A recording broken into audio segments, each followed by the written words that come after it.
Hello, and welcome to episode 1 of Accounting for Dummies. Today we're going to be discussing a petty cash fund. What is a petty cash fund, you ask? Well, a petty cash fund is a certain amount of money kept on hand to pay for small or minor expenses without having to write a check or use an authorized electronic transfer. Some instances where a petty cash fund is used include paying for a catered lunch for a small group of employees, or for supplies such as stationery, food for a meeting, or reimbursing employees for small work-related expenses. There are three main operations of a petty cash fund.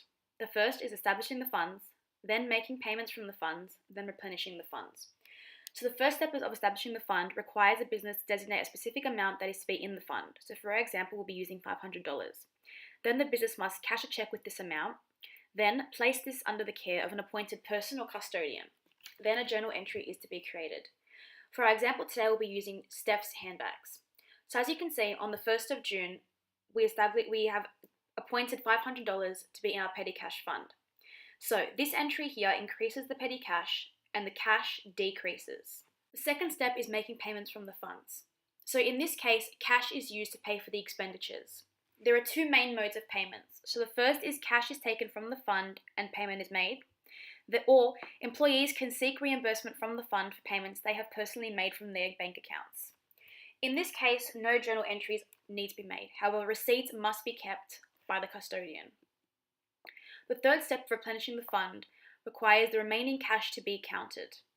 The company then cashes the check for the amount that brings the total cash balance back to the original designated amount in the fund. So in our case, this is the $500.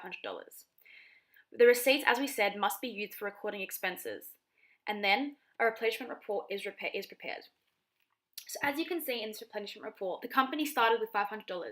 Then they used $250 to pay for their expenses, and they are left with $250, and both sides match. That is the essential part. Then as you can see in the second entry, the cash fund decreases as the fund must be replenished. The entry increases the three expense accounts related to the expenditures and decreases the cash amount for the amount of the check, which is $250. Now, sometimes this isn't always the case. Sometimes an error can occur.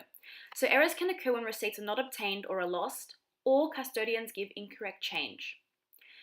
Cash over and short is essentially a temporary account that have either a debit or credit balance. A debit balance increases expenses, whereas a credit balance decreases expenses. This occurs when there's a discrepancy between the cash needed for replenishment and the amount of receipts.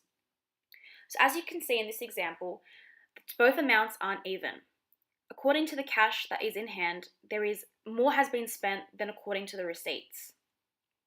The same shows in the journal entry, and in this case, the $5 difference is then charged to the cash over and short account.